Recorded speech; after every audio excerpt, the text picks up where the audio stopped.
ఆసియాలోనే అతిపెద్ద బస్టాండ్గా ప్రసిద్ధి. ప్రతిరోజు వేలాది మంది ప్రయాణికుల రాకపోకలు.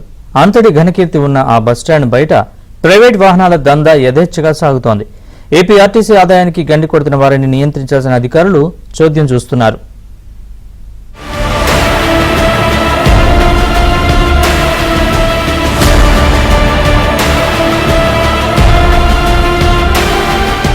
విజయవాడ బస్టాండ్ పరిసరాల్లో ప్రైవేట్ ట్రావెల్ బస్సులు, కార్లకు సంబంధించిన వారి దౌర్జన్యాలు, ఆగడాలు పెరిగిపోతున్నాయి.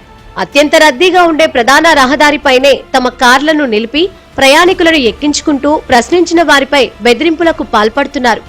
ఆర్టీసీ బస్టాండ్కు 2 కిలోమీటర్ల దూరంలో ప్రైవేటు వాహనదారులు ప్రయాణికులను ఎక్కించుకోవాలి. కానీ విజయవాడ బస్టాండ్ వద్ద ఆ పరిస్థితి లేదు.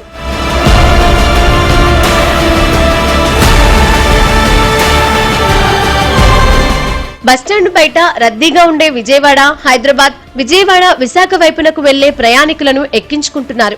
బస్టాండ్ ప్రధాన ద్వారం వద్దే ఈ విధంగా ప్రైవేట్ కార్లు, బస్సుల్లో ఎక్కించుకుంటూ ఆర్టీసీ ఆదాయానికి గండి కొడుతున్నా అక్కడ వారిని ఆపే సాహసం ఎవరూ చేయలేకపోతున్నారు. ఆ ప్రాంతంలో అధికారికంగా ఎప్పటి నుంచో కారు ట్రావెల్స్ నిర్వహించేవారు ఉన్నారు. వారు ప్రయాణికులతో బేరం మాట్లాడుకుని అంగీకరిస్తే తమ ట్రావెల్స్ కార్యాలయం వద్దకు తీసుకువెళ్లి ఎక్కించుకుంటున్నారు. కానీ అనధికారిక ట్రావెల్స్ వారు మాత్రం ప్రతిరోజు సాయంత్రం నుంచి రాత్రి వరకు బస్టాండ్ ఎదుటే ప్రధాన రహదారిపైనే తమ వాహనాలు నిలిపివేసి దర్జాగా ప్రయాణికులను ఎక్కించుకుంటున్నారు. అసలు బస్టాండ్లోకి ప్రయాణికులను వెళ్లకుండానే తాము తక్కువ ధరకు తీసుకువెళ్తామంటూ వెంటపడుతున్నారు.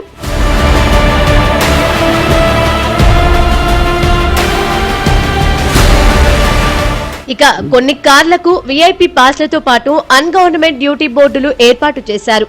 నిబంధనల ప్రకారం పసుపు రంగు నంబర్ ప్లేట్ కలిగిన వాహనాలు మాత్రమే ట్రాన్స్పోర్ట్ కింద వాడాలి. ఇక్కడ తెల్ల నంబర్ ప్లేట్ కలిగిన వాహనాలతోనే ట్రావెల్స్ నడుపుతున్నారు.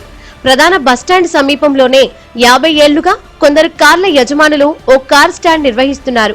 ఆర్టీసీ నిబంధనలకు లోబడే ఏర్పాటు చేసుకున్నారు. కానీ ప్రైవేట్ ట్రావెల్స్ దందా వల్ల తమ ఉపాధికి గండి పడుతుందని కారు స్టాండ్ నిర్వాహకులు వాపోతున్నారు. విజయవాడ కాదు, ఏపీ స్టేట్ లో ప్రైవేట్ దందా అనేది ఎక్కువైపోయిందండి. మనకు ఆర్టీసీ ఉంది సార్.